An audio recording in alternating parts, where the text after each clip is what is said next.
지난 주일에 사도 바울이 로마 옥중에 있으면서 에베소 교회인들을 생각할 때마다 하나님께 감사하고 그들에게 기도한 내용 가지고 말씀을 드리면서 함께 은혜를 나눴는데, 오늘은 두 번째 에베소 교회를 위해서 사도 바울이 기도한 내용을 통해서 하나님의 주신 은혜를 함께 나누려 합니다.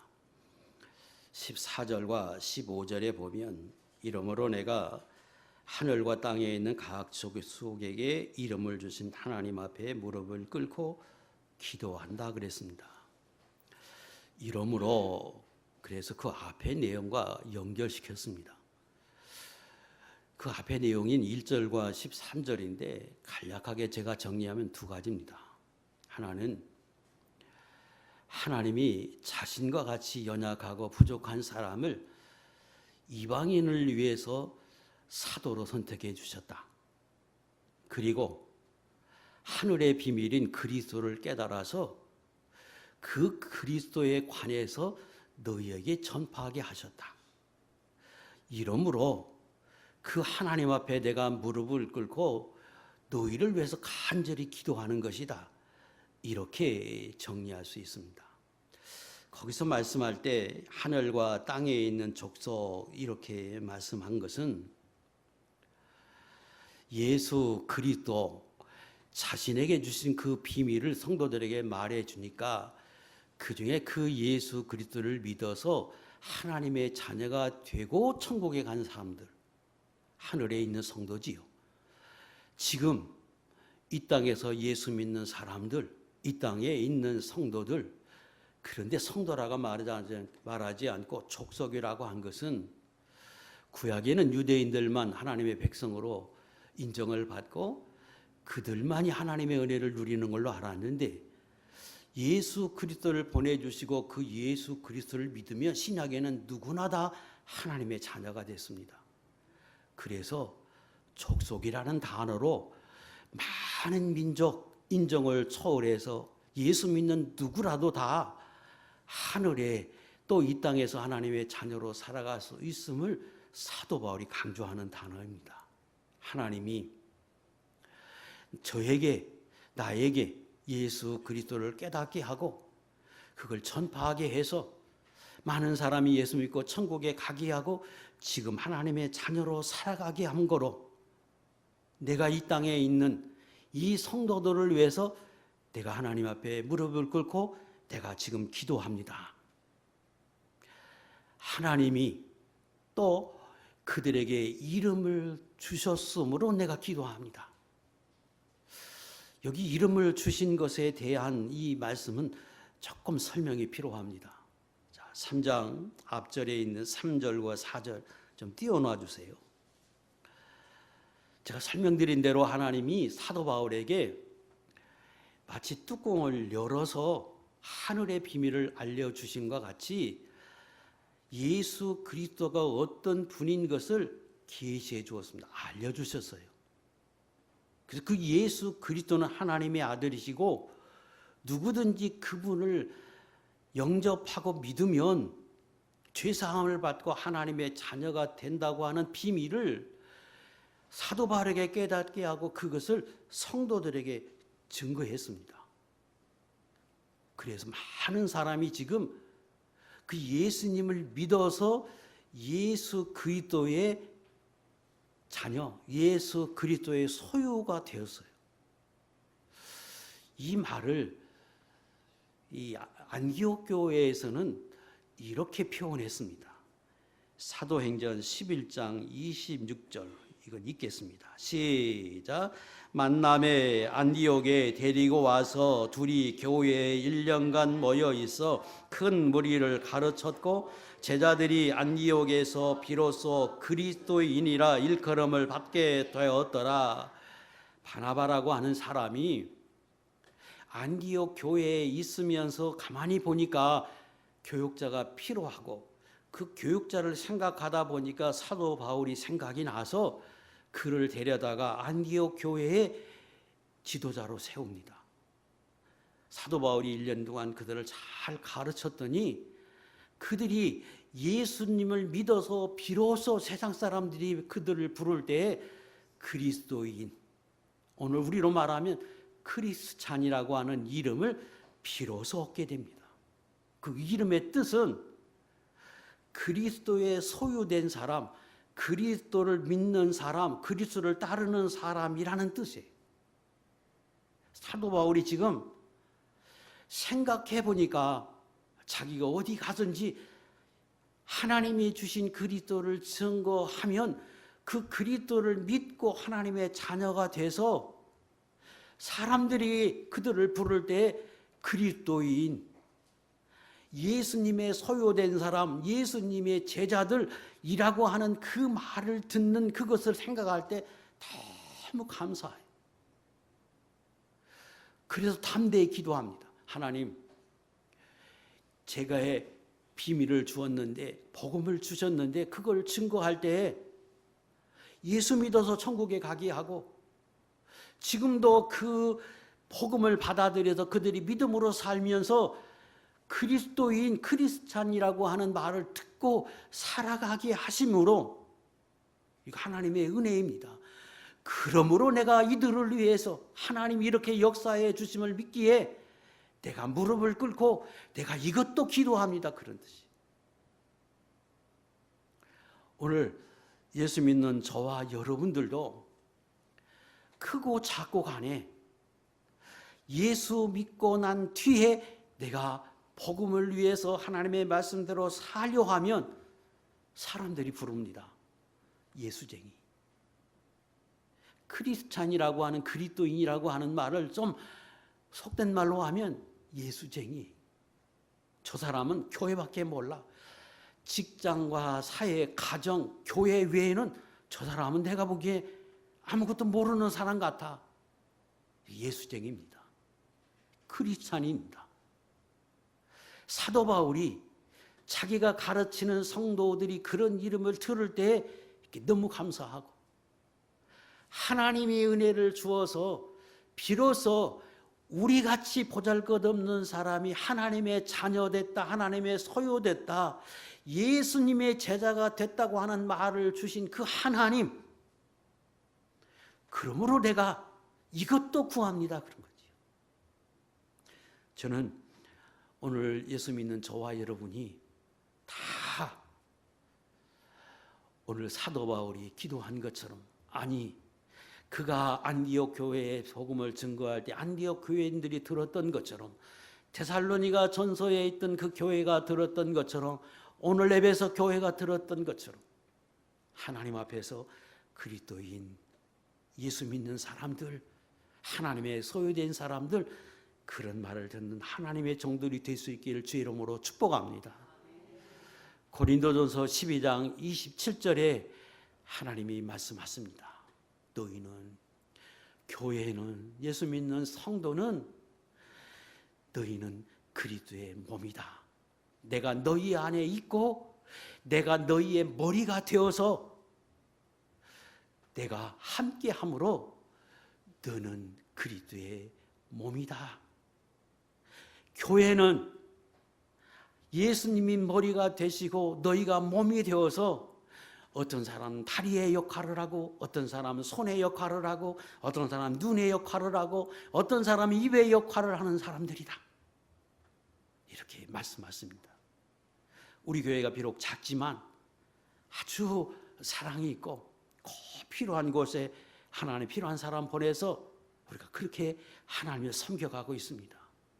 머리 대신 주님을 우리가 한 주님으로 모시고 우리는 몸이 되어서 서로 돕고 사랑하면서 한 지체가 돼서 살아가고 있는 이곳, 이게 천국이고 천국을 이루어 가도록 우리가 그렇게 해야 합니다.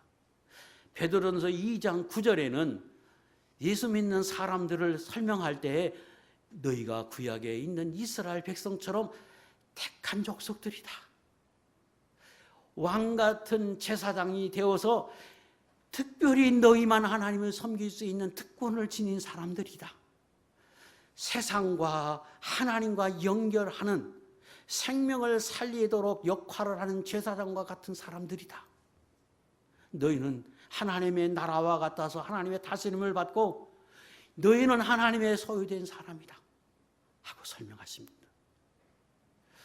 지금 이런 은혜를 입었기에 내가 에베소 교회를 위해서 기도합니다. 아니, 우리는 하나님, 제가 이런 은혜를 받았기에 내가 하나님 앞에 이 문제도 기도합니다. 우리는 그렇게 해야 합니다. 저는 여러분을 향해서 하나님, 우리 교회에 나오는 모든 분들이 하나님의 이런 은혜를 주고 계시기에 제가 이것도 기도합니다. 그래야 하고, 여러분은 하나님, 나 같은 사람을 하나님 이렇게 만들어 주셨기에 내가 또 다른 이 문제도 하나님 기도합니다. 그렇게 하면서 하나님 앞에 기도할 때에 사도 바울이 무릎을 꿇고 간절히, 아니 믿기에 간절히 기도하는 것처럼 우리도 그렇게 기도하는, 그래서 저도 여러분들도 하나가 되어 기도하는 하나님의 종들이 될 수 있기를 축복합니다. 어떤 기도를 두 번째 했느냐? 세 가지인데, 첫째는 성령으로 말미암아 속사람이 강건하기를 기도했습니다. 16절. 자, 속사람이 무엇이냐?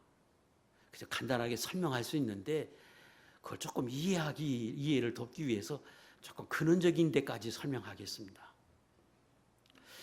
이 앞에 우리가 이 시간에 걸쳐서 하나님이 세상을 만드시는데 특별히 사람을 존귀한 존재로 창조했다고 제가 말씀드렸습니다. 존귀한 존재로 창조하셨다고 하는 말 속에 여러 가지 의미가 있는데, 대표적인 것은 사람은 지정의를 지닌 인격적인 존재로 창조하셨다. 사람은 짐승과 달리 영적인 존재로 만드셔서 그 영으로 계신 하나님과 교제하고 그 하나님을 사랑하고 그 하나님의 인도함을 받고 살아가는 복된 사람으로 만드셨다. 이게 존귀한 사람으로 창조했다는 대표적인 의미입니다. 그런데 인간이 타락을 하니까 하나님이 에덴 동산에서 쫓아냈습니다. 그 에덴 동산에 수방했다는 말을 제가 자세히 설명드렸습니다. 그건 좋은 것을 상실했다는 의미이기도 하고, 또 하나는 이제 영이 죽어서 살아계신 하나님과 이전에 에덴 동산은 자유롭게 만나고 교제했는데 이제는 그분이 찾아와 만나주지 않으면 그 하나님을 만날 수 없는 사람이 되었다. 이게 영이 죽었다는 의미로 설명드렸어요. 영적인 존재로 만들 때 그 영적인 존재가 소멸되어서 이제 짐승과 같은 존재가 되었다는 말이 아니고, 영은 존재에서 영적인 존재인 건 맞는데 그 영이 마치 죄를 지어서 잠자는 것과 같은 상태가 되어서 이제 그 하나님을 자유롭게 만나고 그 하나님과 교제하며 그 은혜를 나눌 수 없는 사람이 됐다. 이게 자연인이에요. 예수 믿기 이전에 우리예요. 자, 이걸 기본으로 하고 그 예수 믿고 나면 어떤 사람이 되느냐? 그때 그 영이 죽어서 하나님을 알지 못했던 그 사람이 진리와 성령으로 거듭나게 해서 다시 나게 해서 다시 살게 해서 비로소 예전에 에덴 동산에서 하나님과 교제할 수 있는 상태가 된 것처럼 만들어 주세요. 그게 새 사람이라 그런 겁니다. 띄우세요. 고린도전서 5장 17절, 우리가 잘 아는 말씀이에요. 시작. 그런즉 누구든지 그리스도 안에 있으면 새로운 피조물이라, 이전 것은 지나갔으니 보라 새 것이 되었도다. 새로운 사람으로 만들어졌다고 할 때 그 새로운 것은 사실은 죽었던 영을 살려주신 거예요. 그런데 왜 이렇게 완전한 피조물처럼 말씀하느냐 그러면, 그 죽었던 영이 살려서 하나님과 교제하고 성령의 인도를 받고 성령의 은혜를 입는 사람이 되어서 점점점 내 육도 새로워지고 예수 그리스도를 닮아가는 사람으로 만들어져 가기 때문에 새로운 피조물이라고 말씀하십니다. 지금 있는 우리가 새로운 사람으로 만들어졌다고 설명하는 것은 부모의 몸속에 들어갔다 새로 났다 이런 말이 아니라 그 중생한 영, 새로 하나님이 죽었던 영을 살려주신 그것이 우리에게 얼마나 큰 것인지, 얼마나 소중한 것인지, 얼마나 중대한 우리에게 영향을 미칠 수 있는지를 이렇게 설명한 거예요. 자, 그래서 사람을 이제 예수 믿는 사람을 둘로 나눌 수 있어요. 하나는 겉사람. 겉사람은 하나님이 인간을 만들 때 흙으로 빚었지요. 그리고 코에 생기를 불어서 비로소 살아나게 하셨습니다. 그 하나님이 빚은 그 사람은 흙이에요, 흙. 그래서 영이 떠나는 순간 인간은 그저 하나님이 만든 그 생명을 잃어버려서 흙으로 돌아갑니다. 그때 그 흙으로 돌아가는 육체적인 몸, 그 몸을 겉사람이라 그럽니다. 그러니까 겉사람은 어느 정도 있다가 사라질 몸이에요. 흙으로 만들어서 흙으로 가는 사람, 그게 겉사람이에요. 예수 믿는 사람이나 안 믿는 사람 다 겉사람을 가지고 있지요. 속사람은 그런데 그 예수 믿는 사람 안에는 죽었던 영을 살려주신 영이 존재하고 그 영은 사람의 육의 생명이 끝나면 소멸되는 게 아니라 하나님 앞에 가는 거예요. 불신자도 그 영이 존재하기에 그들도 죽으면 그 영은 소멸되지 않아요. 그들은 하나님 앞에 가서 지옥에 가는 거예요. 그때 그 겉사람 외에 그 영적인 존재, 그게 속사람. 그 속사람과 겉사람은 뗄래야 떨어질 수 없어. 떨어지는 순간 그 죽는 거예요. 그걸 죽었다고 표현하는 거예요. 그래서 우리가 살아갈 때에 속사람과 겉사람이 같이 공존해요. 이 땅에 사는 동안에는. 그 속사람은 예수를 믿어서 진리와 성령으로 중생한 그 변화된 새 생명, 이걸 속사람이라고 칭합니다. 이해가 됐다고 생각합니다. 그런데 지금 사도 바울이 뭘 기도하느냐? 하나님, 내가 이들을 위해서 교회를 위해서 하나님 앞에 간절히 무릎을 꿇고 기도하는 건 예수 믿는 사람은 이제 속사람이 살아나서 속사람이 존재하는데 그 속사람이 날마다 강건해지기를 원합니다. 이건 불신자에게는 해당되는 말이 아니에요. 불신자에게는 속사람이라는 말을 쓰지 않는 이유는 그들의 영이 소멸되어 없어지기 때문에 속사람이라고는 말을 안 쓰는 게 아니라 존재는 하는데 죽어있기 때문에 의미가 없어요. 잠자는 것과 같은 상태로 살아가는 사람이기에 속사람의 의미가 없어요. 그래서 속사람이라고 말을 안 쓰는 뿐이지 그들의 그 영이 존재해서 언제든지 그 사람도 예수 믿으면 그 영이 살아나면 우리와 같이 예수 믿는 사람 같이 돼요. 그러나 지금은 죽어 있어서 잠자는 사람과 같아서 아무리 좋은 일을 우리가 하고 좋은 것을 경험하고 그래도 그들은 몰라요. 그런데 이 속삼이라고 하는 것은 중생하고 나면 하나님이 살려주고 나면 예수 믿고 나면 그 첫 때 그때는 마치 어린아이 같다는 거예요. 뭐가? 속사람이. 내 겉사람은 60이 되고 70이 돼서 이제 인생의 모든 쓴 잔을 마시고 경험을 다 해서 성숙한 사람이 되고 인격적인 사람을 이루었을지 몰라도 예수 믿은 지 얼마 안 됐으면 그 속사람은 어린아이 같다. 이게 성경이에요. 고린도전서 13장 11절 시작.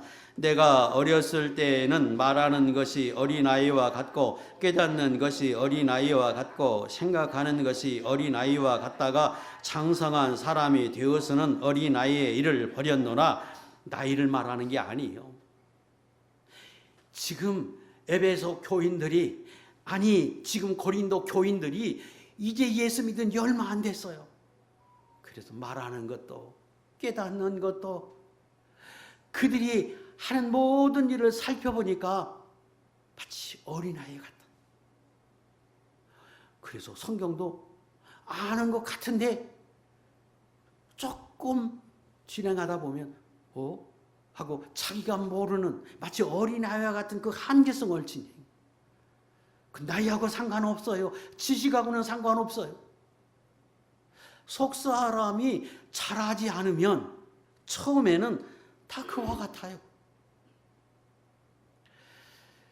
또 그 속 사람이 지식적인 것만 그런 게 아니고 그들이 살아갈 때에 또 어린아이와 같은 면이 또 있어요.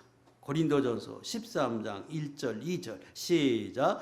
형제들아 내가 신령한 자들을 대함과 같이 너희에게 말할 수 없어서 육신에 속한 자 곧 그리스도 안에서 어린아이들을 대함과 같이 하노라. 내가 너희를 젖으로 먹이고 밥으로 아니하노니 이는 너희가 감당하지 못하였으니와 지금도 못하리라. 예수 믿은 지 얼마 안 되면 지식적으로 하나님에 대해서 성경에 대해서 잘 모르지요. 당연히. 그러니까 말하는 것도 초보적인 것일 수밖에 없어요. 또 신령한 것, 영적인 것, 내세에 관해서 몰라요. 예수 믿으면 육이 잘 되고 편안하고 잘 살고 건강하고 거기에 초점을 맞춥니다. 그럴 수밖에 없어. 어린아이에게 너 공부해야 돼. 그게 무슨 의미가 있어요? 많이 먹고 그리고 배부르게 먹고 그거 잘하면 돼요. 성장해야 비로소 공부하는 거 싫지만 공부도 해야 하고 왜 하는지 그때 깨달으면 공부도 하고 고난을 겪으면서 일도 하는 거예요. 예수 믿는 사람이 처음에는 그거 몰라요. 그래서 어떻게 하든지 이 땅에서 눈으로 보고 내 육이 잘 되고 지금 내 환경 속에 복을 받고 평안하고 여기에 초점을 맞추고 삽니다. 그래서 신령하고 내세 영원히 사는 그 영원한 세계에 관한 것은 별로 관심이 없고 그것을 위해서 준비하는 것은 먼 미래의 일처럼 느껴져요. 그래서 신령한 것, 신령하다고 하는 말은 영이 잘 돼야 하나님을 참 기쁘시게 해야 사실은 육이 잘 되는데 아직 어린아이 같을 때에는 그 의미를 잘 몰라요. 그래서 고난을 당하고 어려움을 당하지만 그래도 끝까지 예수를 믿어야 된다. 그럴 때에 그게 다 공허하게 들릴 수 있지요. 단단한 음식을 그래서 먹지 못해요. 예수 믿는 것이 고난도 있고 시련도 있고 아픔도 있고 그런다고 말할 때 그것이 이해가 되지 않아요. 그게 영이 아직 속사람이 자라지 못했을 때의 우리의 상태입니다. 그건 당연하고 성경은 그것이 우리의 옛날의 모습이라고 설명합니다. 그래서 지금 사도 바울은 그 속사람이 자라나야 한다고 설명합니다. 히브리 5장 13절 14절 이는 젖을 먹는 자마다 어린아이의 아이니 의의 말씀을 경험하지 못한 자요 단단한 음식을 장성한 자의 것이니 그들은 지각을 사용함으로 연단을 받아 선악을 분별하는 자들이니라. 이게 점점점 자라면 현재에 유익이 되지 않고 손해가 나고 고난이 있고 아픔이 되지만 그것을 지킬 때에 내 영이 잘 되고 하나님의 기쁘시고 천국의 상을 얻고 미래에 그것이 진정한 의미에서 나에게 복이 된다고 하는 그 사실을 점점점 성숙해져 가면서 깨닫아. 그런 사람이 비로소 고난을 각오하면서 하나님을 섬기게 되고, 고난이 있어도 하나님을 섬기게 되고, 희생하며 헌신하면서 하나님을 섬기게 되고, 비로소 단단한 음식을 먹는 것과 같고 그 어떤 것도 소화할 수 있어요. 근데 처음에 나온 사람은 어디 그럴 수 있나요? 조금만 환경이 어렵게 돼도 왜 내가 예수 믿는데 내 환경이 이래? 왜 변화도 없어? 그렇게 반응하기 쉬워. 그게 사도 바울이 그래서 그 하나님 앞에 중생을 해서 하나님의 자녀가 된 그들을 위해서 기도할 때 하나님, 저들의 속사람이 강건해지기를 원합니다. 자라나기를 원합니다. 하고 지금 사도 바울이 그들에게 기도하고 있습니다. 이 창성한 사람의 모습이 되면 어떤 현상이 나느냐? 에베소 4장 14절 15절 이는 우리가 이제부터 어린아이가 되지 아니하며 사람의 속임수와 간사한 유혹에 빠져 온갖 교훈의 풍조에 밀려 여동하지 않게 하려 함이라. 오직 사랑 안에서 참된 것을 하며 범사에 그에게까지 자랄지니라. 사도 바울이 기도하는 것은 그가 예수 그리스도의 모습까지 자라나기를 기도했는데 그 자라나면서 비로소 이제 어떤 모습이 되느냐? 세상 사람이 막 무엇으로 유혹하고 악한 마귀가 미혹하고 시험이 와도 무엇이 옳고 그른지 그 무엇이 신령하고 그러지 못한 것이 세상 것인지 무엇이 악한 것이고 무엇이 선한 것인지를 깨달아서 그 어떤 환경에도 기쁜 일이도 즐거운 일에도 자기가 높아져도 그 하나님의 선을 따라서 살아요. 이게 지각 있는 사람이고 이게 성숙한 사람이고 이것이 영이 자란 사람의 모습이에요.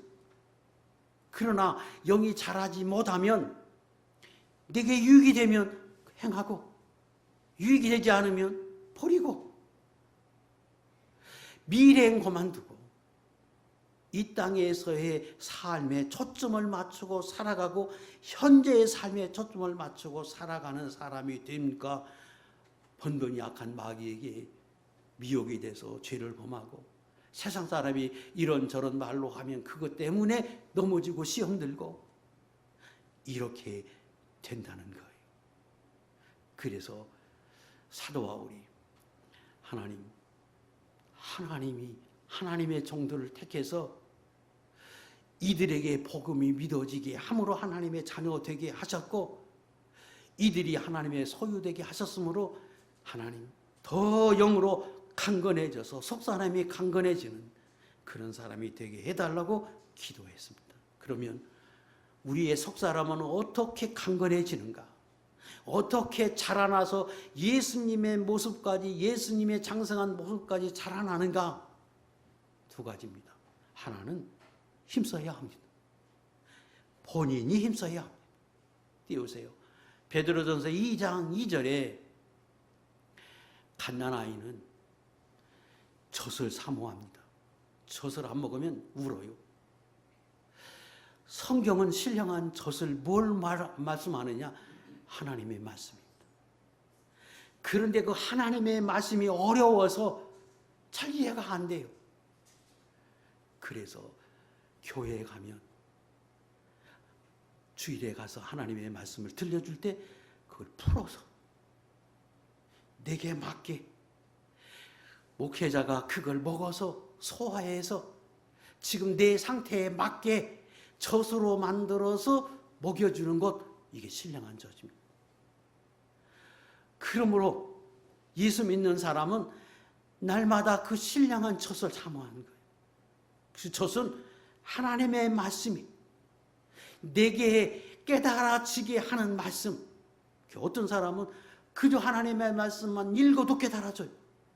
어떤 사람은 도대체 안 깨달아지지 않지요. 신령한 젖을 먹어야 합니다. 왜? 아직은 내가 그걸 소화할 수 있는 단단한 성경 말씀을 읽어서 소화해서 그걸 내가 하나님의 말씀으로 받아서 소화해서 내게 적용해 살 수 있는 능력은 아직 안 돼요. 신령한 젖을 사모해서 날마다 그걸 먹고 그걸 먹기 위해서 주일을 사모하고 예배를 사모하고 하나님 말씀 듣는 걸 사모하고 성경을 읽고, 그리고도 그게 깨달아지지 않으면 더 찾아서 읽고 들었던 거 또 듣고, 그러면서 내 영이 자라납니다. 속사람이 자라납니다. 그러기 위해서는 힘써야지요. 내가 노력해야지. 이게 내가 자라나는 것입니다. 구원에 이르도록 자라나게 하려 함이라 하는 말은 그렇게 해야 구원받는다는 말이 아니에요. 구원은 하나님의 선물입니다. 그런데 이 땅에서도 구원, 어려움에서 구원을 받고 고난에서 구원을 받고 날마다 하나님의 은혜를 받고 살려면 내게 이런 자라남의 은혜가 있어야 한다는 겁니다.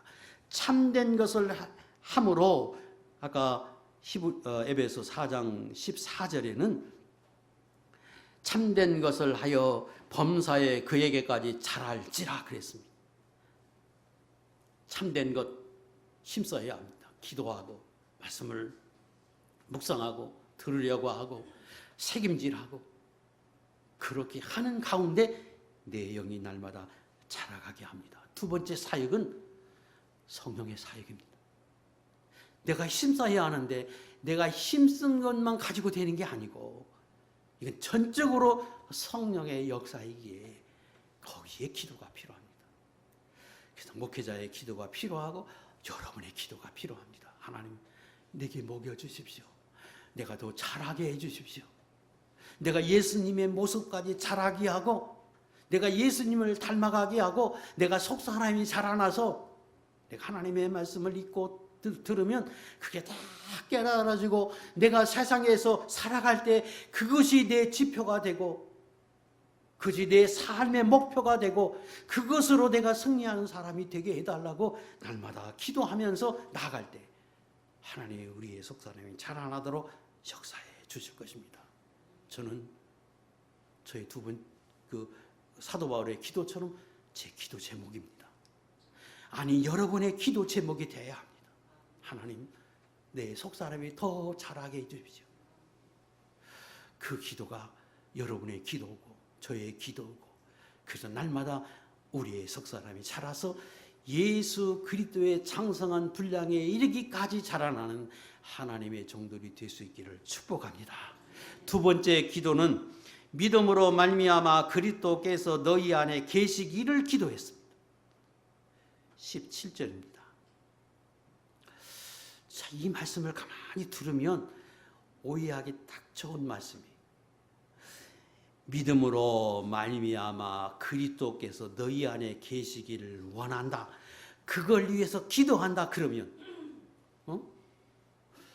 기도하지 않으면, 잘못하면 우리 안에 예수님이 계시지 않을 수도 있구나.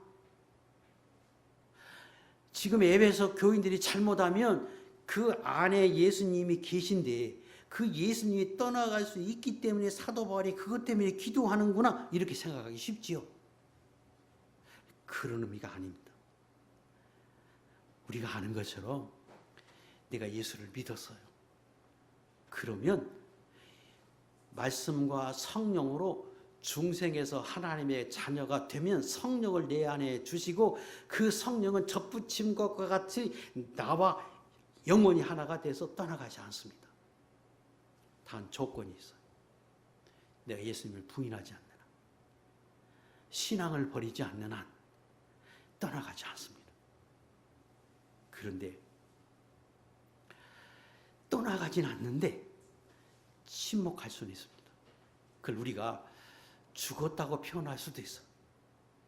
그러나 죽었다고 표현하면 마치 소멸된 것 같고 다시 지옥에 가는 사람처럼 느껴지기에 우리가 그걸 잠잔다, 하나님과의 관계가 단절됐다, 이렇게 표현하는 거지, 그 정확하게 말하면 죽었다고 표현하는 거예요, 성경에서. 마치 태초에 하나님이 사람을 만들었는데 그때 그 영적인 존재로 만들었을 때 그 아담과 하와가 죄를 짓고 나니까 영이 죽었다. 그때에 소멸된 게 아니라 잠잔 것과 같은 상태로 되었다. 에덴 동산에서 쫓겨났다. 이렇게 설명했지요. 예수 믿는 사람에게 성령을 주어서 하나가 됐어요. 그리고 우리 안에 계셔요. 그 예수 믿는 순간 들어온 그 예수님은 내가 예수님을 분하지 않는 한 떠나가지 않아요. 그런데 아담과 하와가 죄를 지으니까 그게 죽어서 단절돼서 하나님과의 관계가 단절된 것처럼 내 안에 계신 그 중생한 영도 똑같아요. 지금 내가 예수 믿어서 내 안에 중생한 영이 계시지만 내가 죄악 가운데 살면 하나님과 단절돼요. 그래서 사도 바울이 그걸 기도하는 거예요. 하나님, 이들에게 은혜를 주어서 예수 믿는 사람에 대해서 하나님의 영을 주었고 그 하나님의 영은 지난주에 말씀드린 것처럼 예수 그리스도 안에 계셨던 그 능력을 지닌 소유한 생명인데 그 생명을 하나님이 주었기에 하나님 기도하는 것은 그 생명을 가진 그 주님과 여기 있는 성도들이 항상 함께 있는 것과 같이 동행하는 것과 같이 살게 해주십시오. 사는 동안에 그 하나님과 그 생명과 성도들이 단절된 것처럼 에덴 동산에 쫓겨난 것과 같이 사는 사람 한 사람도 없게 해주십시오. 그 기도를 한 거예요. 이건 제 목회의 제 1순위예요. 제 설교의 대부분이 여기에 초점이 맞춰졌어요. 다 여러분 안에 중생한 영이 계셔요. 그런데 잘못하면 떠나가진 않는데 침묵해요. 에덴 동산에 쫓겨난 것과 같은 상태로 살아갈 수 있어요. 예수 믿지만.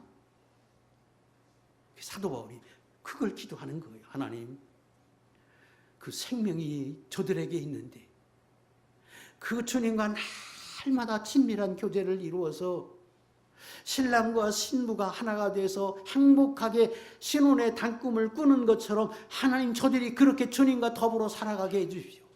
한순간도 그 주님이 마치 계시지 않은 것처럼 떠나간 것처럼 침묵한 것처럼 살지 않게 해주십시오. 그걸 사도 바울이 지금 기도하고 있습니다. 그리고 그 근본적인 원인이 침묵하는 원인이 어디 있느냐? 믿음을 버리기 때문에. 그래서 다시 보겠습니다. 믿음으로 말미암아 그리스도께서 너희 안에 계시기를 기도했어. 믿음을 버리는 순간 떠나요. 두 가지죠. 아까 제가 설명드렸어요. 내가 믿음 안에만 있으면 믿음을 버리지 않으면 부인하지 않으면 불신하지 않으면 떠나가지 않아요. 그런데 진짜 예수 믿던 사람이 내가 예수님을 부인했어요. 나 이제 예수님 안 믿어. 정말로 떠나가요. 그래서 믿음이 중요해요. 또 떠나가진 않아요. 예수 믿기 때문에. 그런데 믿음 없는 삶을 살면 침묵하셔요. 여러 가지죠. 예수님이 계신데, 내 안에 계신데 계신지도 몰라. 평상시 때 의식도 안 하고 주님이 내 안에 계신데 주님을 의식하지도 않아요. 또 그 주님을 찾지도 않아요. 기도할 생각도 없어요.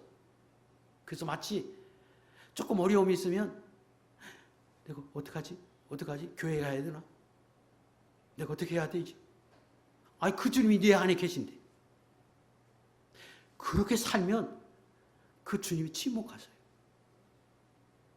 그 주님이 그런 믿음으로 가지면 그런 상하람으로 살면 침묵하세요. 날마다 고백하며 살아야죠. 하나님, 내 안에 계신 하나님을 찾고 기도하고 그 하나님 앞에 부르짖고 의식하고 그렇게 살 때 그게 믿음으로 사는 겁니다. 그럴 때 그 생명 있는 예수님과 그 생명 있는 예수님이 내 안에 계셔서 살아계심을 나타내고 내 삶에 나타나는 거예요. 믿음이 절대적으로 필요합니다. 그래서 사도 바울이 기도하는 거예요. 믿음으로 말미암아 믿음의 사람을 되어서 그 주님과 날마다 친근하게 살게 해달라고 말합니다. 또 믿음이 뭡니까? 히브리 11장 6절 여러 번 했어요. 하나님의 살아계심과 그를 찾는 자에게 복 주시는 임을 정말로 믿고 실제로 찾는 사람이. 그러면 정말로 믿고 또 찾으면 예수님에게 가까이 가면 하나님에 가까이 가면 믿음으로 살면 복 주신다 그러면 실제로 살려고 노력하겠지요. 기도하겠지요. 예배를 드리려고 힘쓰겠지요. 그게 믿음인데 그런 사람들에게 하나님의 생명이 나타나는 거예요. 근데 그게 없으면 하나님의 자녀로서의 특권을 유지할 수 없다. 특권을 누릴 수 없다. 그러므로 하는 사도 바울이 기도했습니다. 세 번째는 그리스도의 사랑으로 충만한 사람이 되기를 기도했습니다. 그 말이 18절과 19절에 있는데 17절 하반절부터 있는데 조금 어려워요. 간단하게 설명하겠습니다. 너희가 사랑 가운데서 뿌리가 박히고 터가 굳어져서 이렇게 설명한 것은 내가 믿음의 삶을 살아요. 내가 믿음의 사람으로 살면 하나님의 생활 속에서 내 생활 속에서 실제로 하나님이 살아계심이 증거되고 하나님이 내 길을 들으시는구나. 나를 사랑하시는구나. 그래서 그 하나님을 경험하게 돼요. 생활 속에서. 그러므로 내가 하나님은 정말로 사랑이시구나. 하나님은 정말로 나를 사랑하시는구나. 그 하나님의 은혜와 사랑을 깨달아서 내가 점점점 그 하나님의 은혜의 사람을 확신하는 사람이 돼요. 그 하나님의 사랑을 내가 확신할 수 있는 사람, 그걸 우리가 체험의 신앙이라고 그러죠. 그걸 지금 기도하고 있는 거예요. 그 다음에 능히 18절 능히 모든 성도와 함께 지식에 넘치는 그리스도의 사랑을 알고, 이것도 간단하게 설명하겠습니다.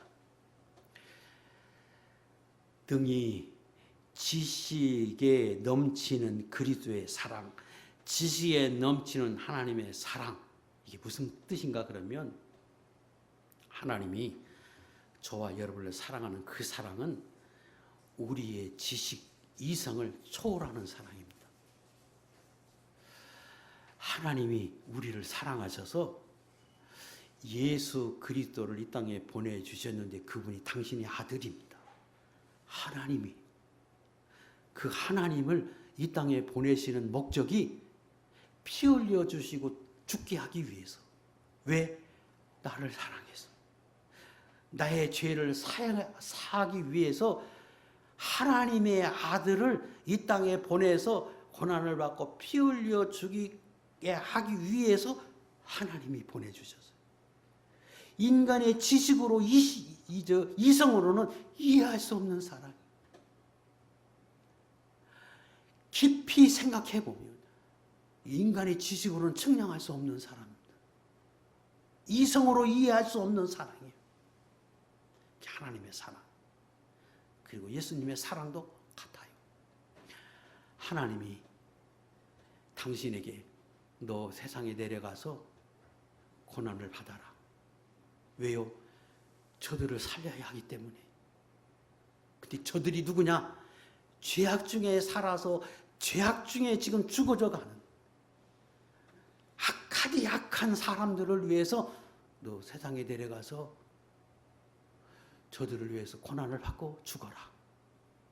그러니까 예수님이 그리고 세상에 오실 때 하나님이 제일 낮은 모습으로 오셔서 30년을 살 때 인간으로 사셔요. 표도 안 내시고 하나님의 보좌를 버리고 인간의 낮은 모습으로 오셔서 실제로 그렇게 살아. 그리고 침을 뱉고 모욕을 하고 멸시를 하고 그래도 굳건히 참아요. 여러분 저거 다 해도 사람이 나를 멸시하는 건 정말로 참기 힘들어요. 견디기 힘든 게 멸시받고 조롱받는 거예요. 하나님의 아들이 하나님의 뜻이 그렇다고 명령하니까 하고 끝까지 순종해서 십자가에 피 흘려 죽는 데까지 순종해요. 인간의 이성으로는 지식으로는 측량할 수 없는 이해할 수 없는 사랑이에요. 지금 사도 바울이 그걸 말해요. 하나님 사랑하는 종들이 하나님의 그 이해할 수 없는 큰 사랑, 이성으로 측량할 수 없는 초월적인 그 사랑을 좀 알게 해 주십시오. 예수 그리스도의 그 사랑을 그들이 깨닫게 해주십시오. 이게 18절의 기도예요. 19절의 기도.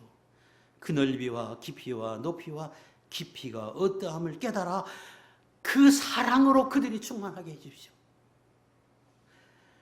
너비가 하나님이 나를 사랑하셔. 그런데 내가 죄인 되었어. 이방이었던 나를 나까지도 품어주었어요. 얼마나 넓은 사랑이 이게.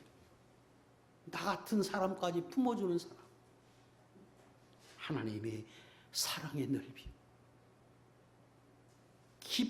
그 길이가 어느 한순간에 내가 착한 일을 할 때만 사랑하는 게 아니라 끝까지 엉터리로 살아도 참고 인내해주며 길이 상한한 그 사랑을 알게 해주십시오.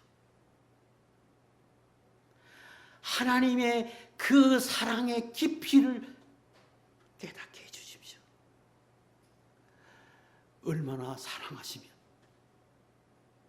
하나님이 당신의 보좌를 버리고 이 땅에 와서 고난을 달게 받고 죽기까지 사랑하시는 그 사랑, 헤아릴 수 없는 그 깊이 사랑하시는 그 사랑, 이걸 말합니다. 높은 사랑은